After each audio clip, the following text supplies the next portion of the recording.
concepts are not Legacy of the Void specific. They kind of work with StarCraft in general. They applied to Wings of Liberty, they apply to HOTS, and they apply to this game. Basically, I'm just going to discuss what it's like to play TVZ against someone who's cheesy and very aggressive and just attacks all game, and how you deal with that. So the build I went for is standard. I made an Overlord at 14, I droned to 17, made a hatch, and then I think I made 2 more drones, and then the pool and then the gas. That's standard. Standard kind of like economic. So what he's doing, double proxy racks, should do damage to what I'm doing, although it's not worst case scenario for me. Then he has a building wall in his main, of course. If you're not familiar with what 2 racks is, basically you build these 2 buildings, the barracks, they produce Marines, and you use the SCVs that you brought out to make bunkers, and then oftentimes you can break the Zerg's natural because you can establish bunkers in like tight corridors before they notice, and then no matter how many lings they make, they'll just never be able to save the expansion. So right away I make 2 spines. Notice I don't make them too close. I see the 2 bunkers. As soon as I discovered the 2 racks about 15 seconds ago. So I made the 2 spines kind of defensively back and immediately started to pump lings. And I took off gas and started Zergling speed, and now I'm mining with all my drones on minerals. I'm not wasting any on gas because I want everything for queens, Zerglings, and spines. And I don't want this to go up because if this bunker survives, then he can cut off my natural. So I lay a creep tumor immediately. That'll stop him from building stuff. And I have to try to protect the spine because this can't go up. Excellent job there stopping the bunker. He has to cancel it. So right here the damage is mitigated, and I just need to make enough lings to try to survive. And he's probably not going to reinforce this anymore if he's smart. Now I'm going to pause because this is very important. We look in his base. I've scouted. He's expanded. Whenever you're playing a cheesy player, you always run the risk of whenever they're doing something like this, if you don't scout them, let's go to my vision. Let's say that I didn't send this Overlord in, and I left it right here, and I didn't know whether he was expanding or not. Theoretically, he could proxy 4 more barracks out here, and then pull all of his SCVs and pretty much break whatever I have. So that's why follow-up scouting is important, especially against someone who's cheesing, because you need to know whether they're expanding behind their cheese or they're just going to follow up and all in the shit out of you. So I scout him, I see he's expanding. That means that he's not going to do any crazy follow-up all in for like the next 2 minutes. He might make Marines, but I doubt it, because once you see someone expand, they're probably just going to lift their barracks in macro. That's what he does. That's what I assume that he's going to do. So he's going to be cute. A lot of times Terrans will empty their barracks and try to screw around behind your mineral line. I kind of make a mistake here and fight into this like a retard. Usually they'll just empty both their bunkers or just leave one. They won't leave a full 4, but at this point I'm teching. I need to go back into gas and start teching because you can see I have a ton of minerals. Terran's making 3 more racks behind this and getting gas, as well as floating 2.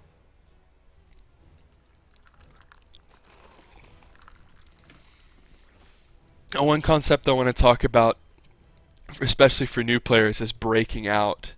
Whenever you're contained like this, oftentimes new players they'll feel obligated to like commit absolutely everything to breaking out. And you can see I'm trying to break out right now. And I kill the first bunker. I should have killed these Marines immediately. That was a horrendous miss micro. And if I lose these queens,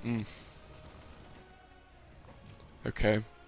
And he took a spine shot. So, like I was saying, when to break out. Now in this situation, I've seen he hasn't been reinforcing, and we've seen the expansion, right? That's what we scouted with the Overlord. So we know he's gonna macro. So we don't need to be committed to making a ton of lings without drones. And I kind of did that, but I have a full saturated base and another one, and I delayed the Baneling tech till now. Earlier in the game, about 2 minutes ago, I made 6 drones. That was the correct decision. The incorrect decision would have been to make all Zerglings, because remember, once we saw the expansion, we knew he wasn't going to be aggressive anymore, within reason. So right now, if we look at income, we're about even. The Zerg should want to be ahead, and I'm going to try to Baneling bust. I see that he's expanded. I see he has workers, and you never want to be behind in Terran. And I already had the tech and the units, so I don't really want to play from a macro disadvantage. So I'm going to choose just to try to bust him here. And he SimCity'd pretty well. He made it where his units can kind of help each other and get trapped in a beneficial way. Now keep in mind, he doesn't have that many workers, and at home I have two forward queens, and they should be creep spreading here. I have that creep tumor I laid early on is pretty helpful, but I should have been more proactive in spreading it. And you see right there, I start to spread your creep. Creep spread is very important in Terran versus Zerg, and in Legacy of the Void, once you lay a tumor down, it spreads very fast. So even if you're not spreading them in like the exact perfect location, you should be spreading tumors with all your multitasking you can. See, I'm still trying to break this guy. This is one of those weird situations where it's hard to really know whether it's the right decision because there's a lot of variables. But I don't... this should do severe damage, as you can see. Like, I should get significantly ahead from this. But he gets in a good position here. I don't really Baneling bust a lot, so my decision making is not up to par. But here, I guess I should have focused the units exclusively and then killed them and then went after and just camped on his production. I thought I could kill that before it finished. That was a mistake.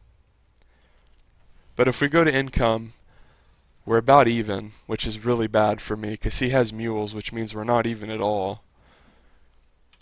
So finally, mercifully, I've decided to macro.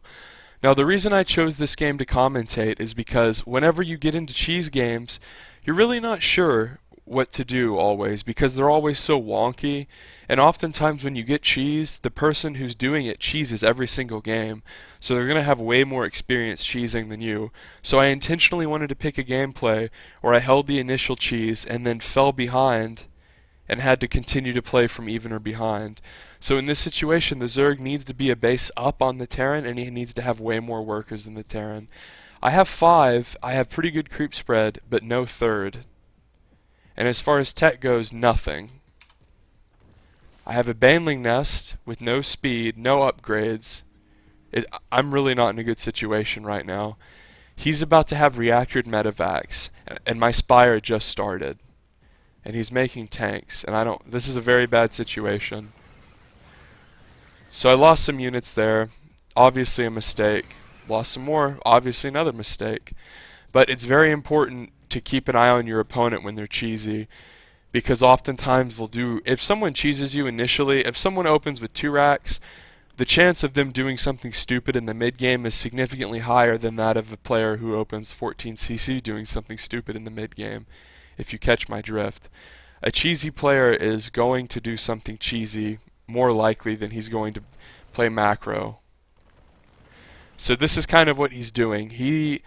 You might think, oh, he's playing macro. Not really. If we look in his base,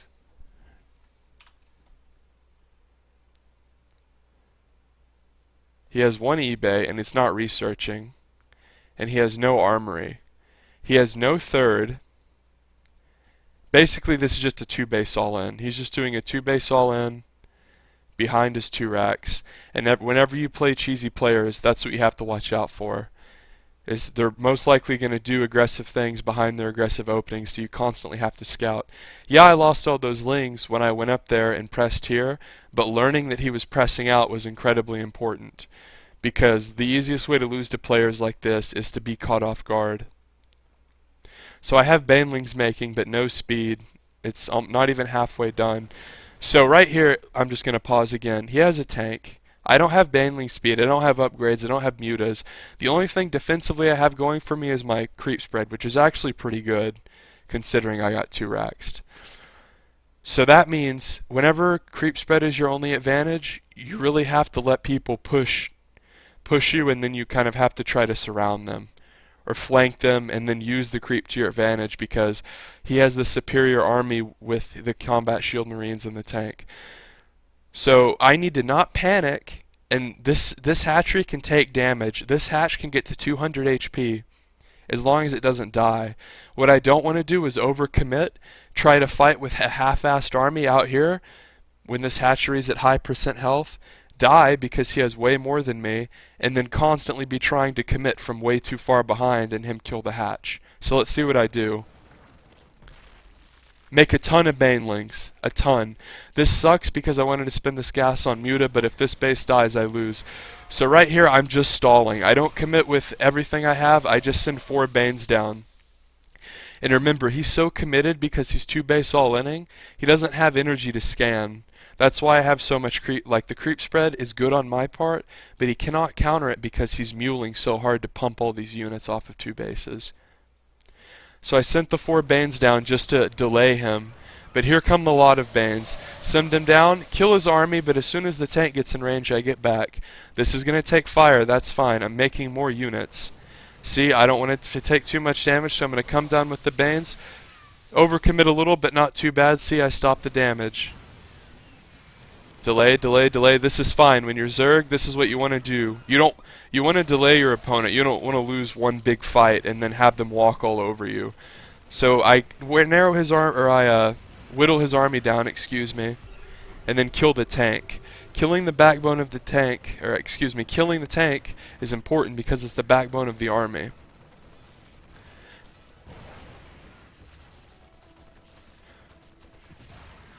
So as you can see, the push is gutted. I should continue my creep spread and immediately start to go into mutas, because whenever the Terran gets his starport really fast, you have to worry about him just dropping all over you when you don't have units that can prevent drops. And I should be droning this. I should be spending every mineral I have on droning this and every Vespene gas I have on a Mutalisk.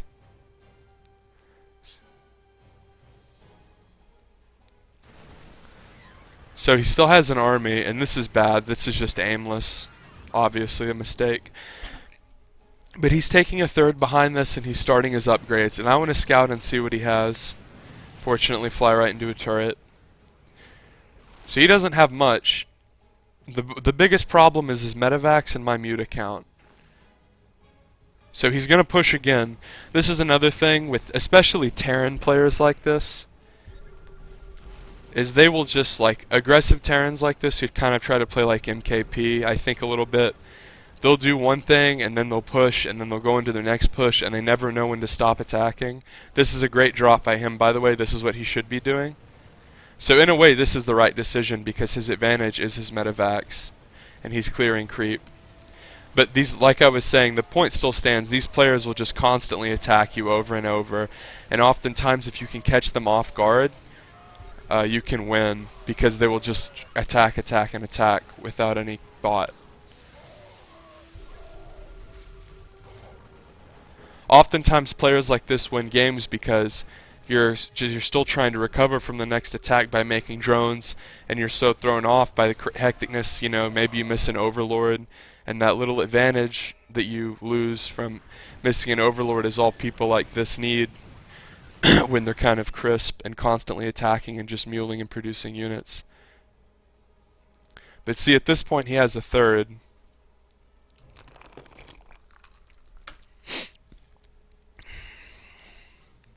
He's still kind of mining. But let's look at this guy's vision. This is another thing with players like this, is whenever they're so one-dimensional in their aggression, is they just attack, attack, attack. He did do the drop, so he is actually good, but oftentimes they don't ever have like a medevac waiting. They focus everything on one push and then it fails and it's like, okay. And then what do? While they're going to push again? It's obvious, isn't it? He doesn't have any plans on taking a fourth and turtling or adding a second factory or focusing on upgrades or focusing on a second starport. He's just going to mass tier 1 and attack, attack, attack. We can tell by his playstyle that he's going to do this, and if we see his vision, he doesn't know what the fuck I'm doing. He's just going to continue to commit to his aggression. Upgrade complete. It's just a play style that a lot of people use. And he gets caught off, he's not looking at his army, and I have speed banes in front of his base. Let's just go and see. No, never mind. So the banelings are going to come in here. Okay, that was bad, a whole base. But he has mules, right?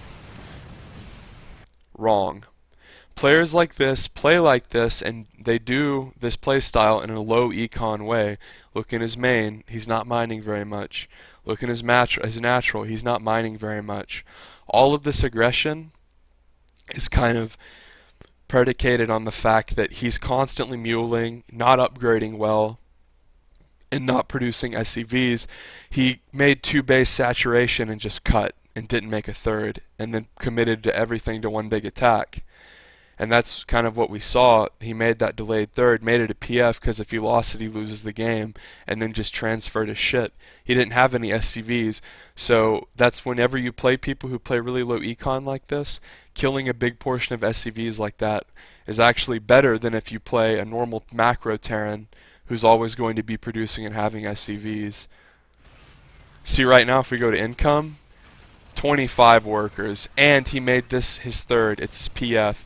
This desperately needs to be an orbital, desperately, because if this mules, it allows him to be, you know, every Zerg player knows the feeling of like a Terran muling the shit out of him and like, wow, he has an unlimited army, it feels like.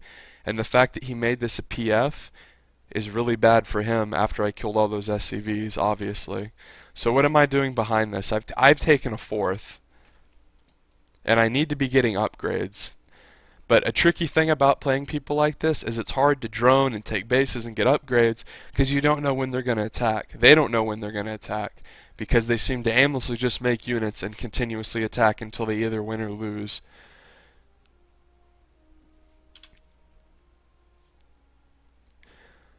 So one thing I will say about this guy is he's not a bad player. The drop in the main proved that, but oftentimes whenever you play really aggressive like this, it's like the thing I was saying with the aggression, so much of it is focused and one-dimensional in one area that you are just like not prepared to deal with harass. He actually is though. He has 3 turrets, but his army's in the middle of the map. He's trying to pressure me, which is good. But this is the advantage of the Mutalisk. Right now he doesn't really have the economy to defend and attack because of all the SCVs I killed. And whenever you fly in with mutas, you should always go for the reactor on the starport. Because what are you worried about is Zerg, really? A bunch of Marines, if you have enough banelings you can kind of deal with that. But once the Terran gets like 10 medevacs and he really starts to be obnoxious and drop, and his units start to really not die, or a backbone of Thor, or a backbone of tanks, or a backbone of liberators, all of those are infinitely more scary to me than, you know, units out of the barracks. So whenever you fly in and muta harass, tech labs on factories, reactors on starports are what you should prioritize. Upgrades are good too, but if we look at his little building, see how it's not moving? That means he's not upgrading anything. And I can kind of tell by the way he's playing that has no intention of upgrading.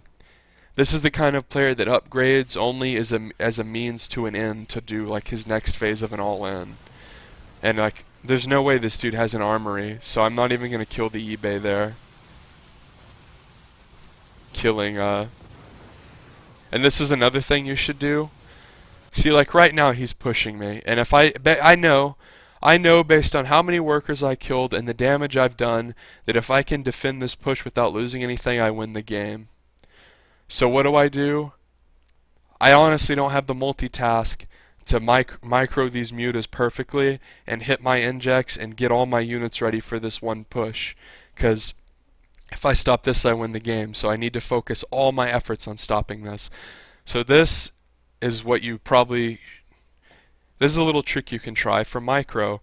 If you're harassing with mutas and you're base trading, which happens more often than you would think, you just hit A, you hit Shift A, and then click on the stuff you want to kill in the unit, in your guys. It's Shift in StarCraft makes it where you can do a series of commands and your units will like do them. So in this situation, my units are on an attack move to hit the add-ons of these Terran structures. So if you're new to the game and didn't know about that, if you hold shift, you can have your units do a bunch of shit and not ever have to worry about it. And that's what's going to happen. As I know, he's probably not going to have the micro to stem rally all his Marines over here and stem them and try to kill this, because right now he's focused on pushing me as hard and fast as he can, because if he breaks this and I make a bad decision and I'm not ready for it and I'm focused on my mutas too much and he just wins this fight, I might be dead because I don't have a lot of money. So if I fuck this up a lot, he might win. So let's see what happens.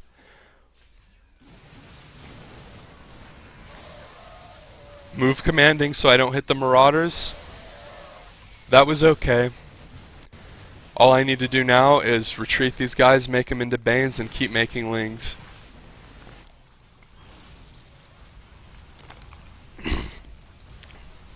See, once I had a moment to breathe, I went back to microing my mutas. And see, he's in this little corner. Earlier in the game when I was talking about 2 racks and obnoxious corridors, this is kind of what I meant. But his army's so small he can't really kill me. So if we go to income,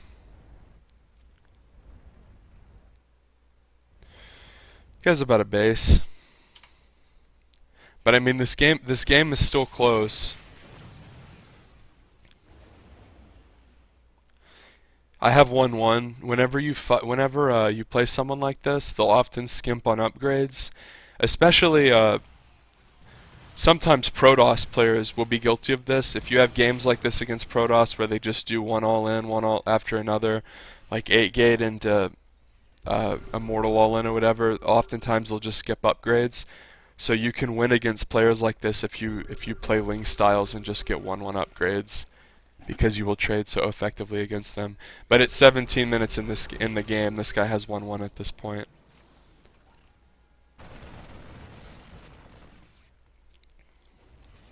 And we see he has a lot of gas he can't spend. Same concept. The only way I screw that up is crashing Banelings into a tank. And I didn't do that, so I won the fight. And if we look at his base, he basically has only 1 base to mine from. Of course he hasn't started a 4th. Doesn't even have 3 orbitals, so he can't like lift and then Muleham or something, because he got desperate playing low econ and made his 3rd a PF. And if he didn't, remember, I would have just killed it when I did that Baneling attack. And what is he doing? He's going to attack and attack and attack until the bitter end. And he should be leaving pretty quick here. There he goes. So if this was instructional or helpful in any way in dealing with Terran, ZvT, specifically aggressive Terran, leave me a comment, tell me what you thought, and subscribe if you like it. I'm going to be doing more StarCraft videos, as well as maybe some League of Legends or Counter-Strike if that's your thing. I don't know. Hope you enjoyed.